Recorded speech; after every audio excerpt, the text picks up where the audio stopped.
Hey, welcome back to Two Super Guys Trade Stocks. I'm Dylan. And I'm Vinny, and today we're going to talk about the latest quarterly earnings for Apple, the king of all stocks, my largest holding. I'm going to look at the goddamn earnings report. I can see Dylan's eyes rolling back in his head right now. Just take a peek at see how they did this quarter because the market did not like it. Let's get to it. Two Super Guys Trade Stocks. It's hard for the market to get like any sort of traction when like the king goes down 7% in a week. Yeah. And Yeah. I need to clarify because I didn't roll my eyes because I think Apple is bad. I'm rolling my eyes for a mistake I made 2 years ago selling all my Apple. This is my fault. This is a Okay. me problem, not an Apple problem. Yeah, it happens to all of us. I owned many more shares of Apple at one point in time. I know you got Before, assigned.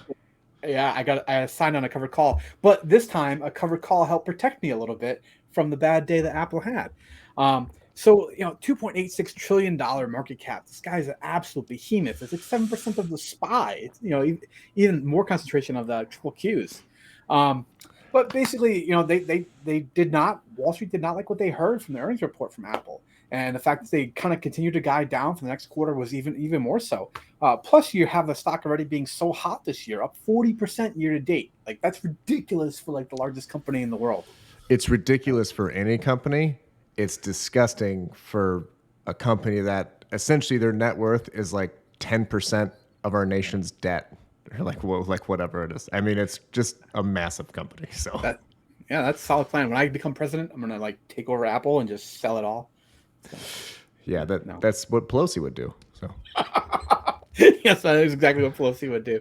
Um, but as far as like kind of the comments they had to make is that they did continue to have sales decline. Apple talked a little bit about the way that they hedge currency risk, and it seems like the way they do it's a little bit more aggressive, and therefore they have kind of longer tails either up or down depending on currencies. Because if you've noticed, Dylan, the other kind of major tech companies, Meta and Google, they're reporting already now starting to receive a bit of a tailwind from the U.S. dollar coming down.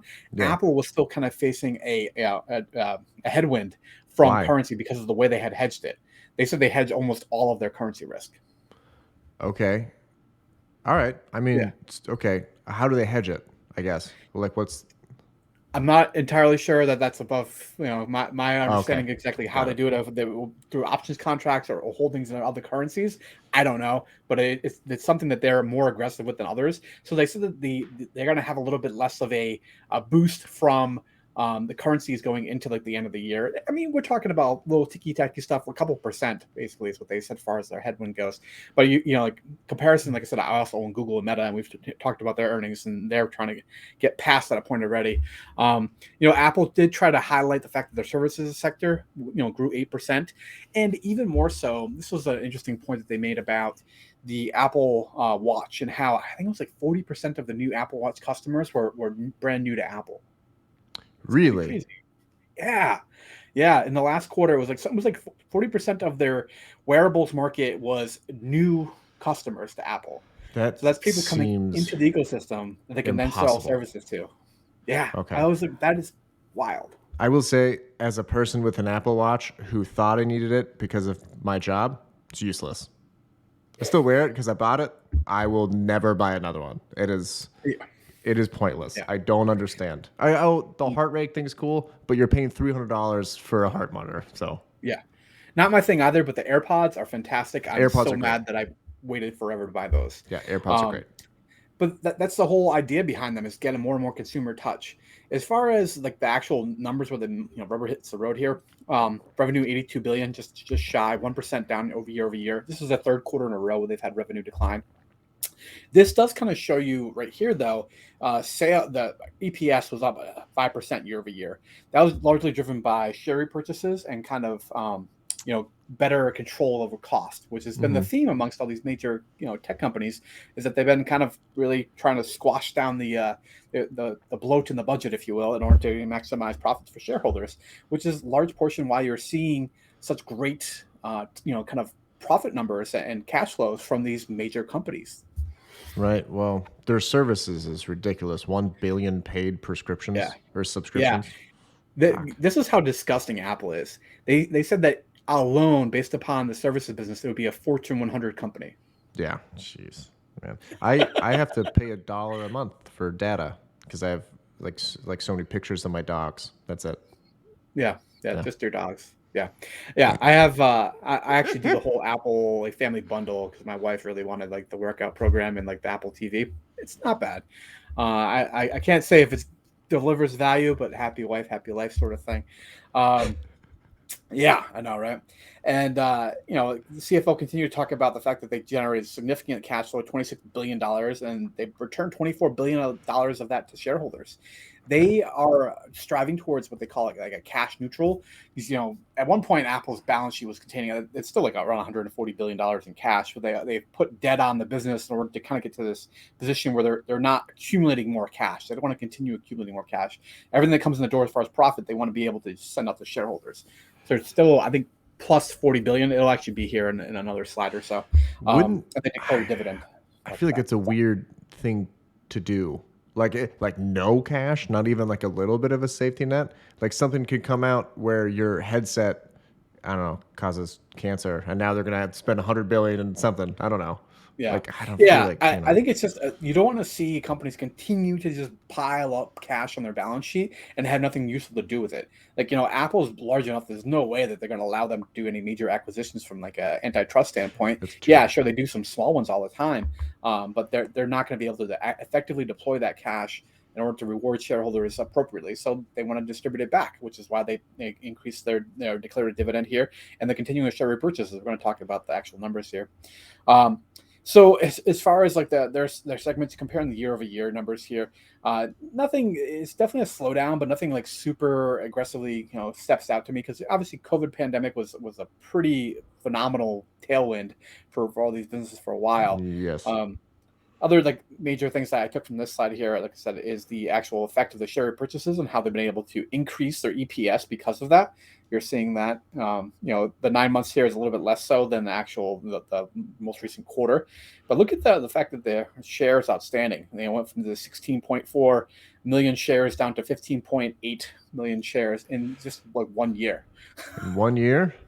Yeah, that's how Okay. fast they're still chewing up shares with the share repurchases. So You'll actually see the number that was spent. 33 years from now, they could be a private company. Yes, I'm going to be that last guy that owns the one share worth $800 trillion.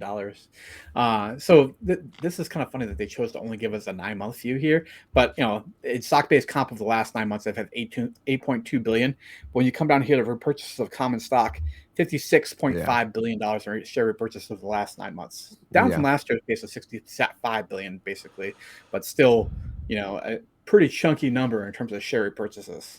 Do you know? I can't remember the number that they have authorized still or not. Oh, I do not know. I didn't see it mentioned. I did not look it up Okay. either. They How always much add there? a little bit like each time, so I think it's just kind of like a slow drip forever, from what I Yeah. understood. Exactly. So I went ahead and like this is kind of the metric I've been using a lot more interesting. I think it really helps you compare companies.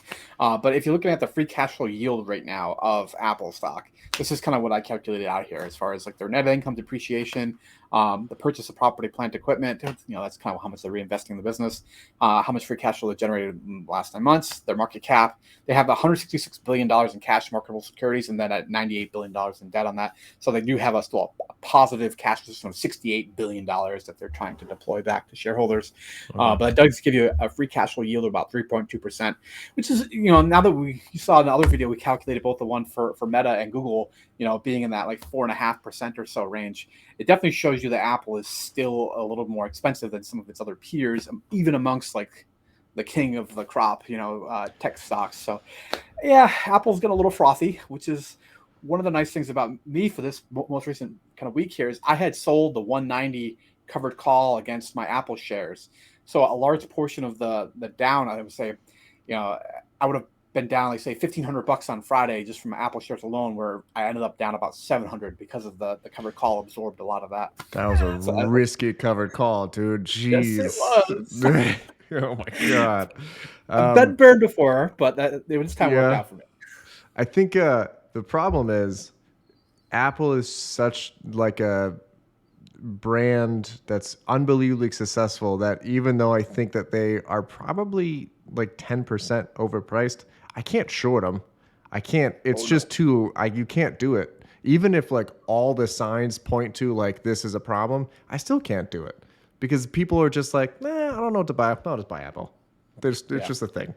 It's a Yeah. problem. It is taking an insane place in like the American financial system where it is like a bedrock. I mean, Apple and the U.S. government are almost thought of as like the same kind of tier level of investment safety at this point, which is wild. Well, Apple has better credit. Ayo. All right. Yes. All right. Pelosi doesn't work at Apple. Yeah. Ah! Later, All right. guys. Catch you the next one.